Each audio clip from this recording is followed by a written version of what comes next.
Olá, meu nome é Luca Barufatti e modelei junto com José Fernandes, Diogo Duarte e Fábio Ferreira o projeto desenvolvido pela Red Bull, chamado de Red Bull Stratos. O projeto Red Bull Stratos consistiu no maior salto de paraquedas da história. O salto foi realizado por um austríaco chamado Felix Baumgartner e conseguiu alcançar alguns marcos históricos. O austríaco atingiu a velocidade do som e toda a queda teve duração de 9 minutos e 25 segundos. Todos esses dados estão disponíveis no site da missão e no relatório disponibilizado pela equipe da Red Bull, onde obtivemos as informações necessárias para a validação. Por fim, vale ressaltar que nosso objetivo com essa modelagem é responder duas perguntas iniciais. A primeira delas é: como o tempo de queda varia em função da massa do paraquedista? E a segunda: como o tempo de queda varia em função da velocidade do vento?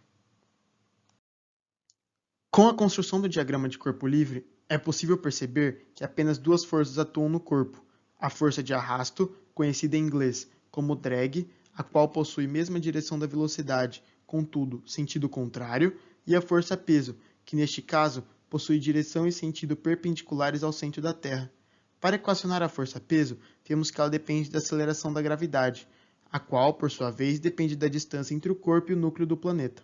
Dessa forma, à medida que o homem for caindo, a força gravitacional aumenta e o seu peso também, fazendo com que sua aceleração no eixo y aumente.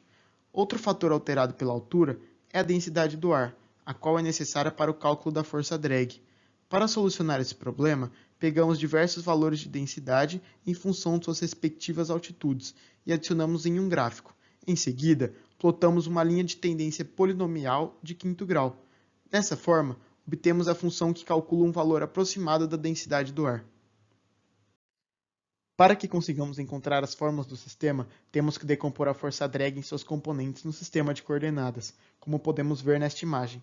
Além disso, vocês se lembram da parte que disse que o sentido da força de arrasto era contrário à velocidade?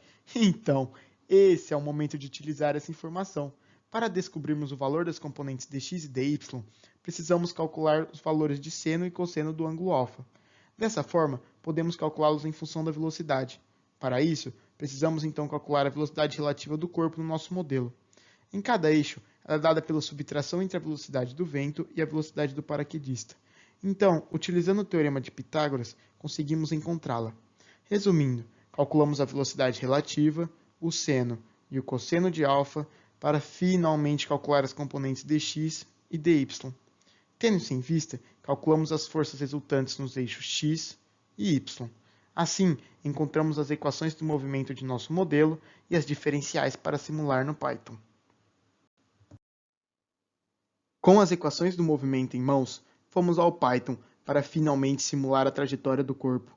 Obtivemos, então, esses gráficos que nos possibilitaram observar as posições em x e y ao longo do tempo, bem como a trajetória do paraquedista. Como falado anteriormente, o Red Bull Stratos possui um relatório completo com uma série de dados sobre a missão real.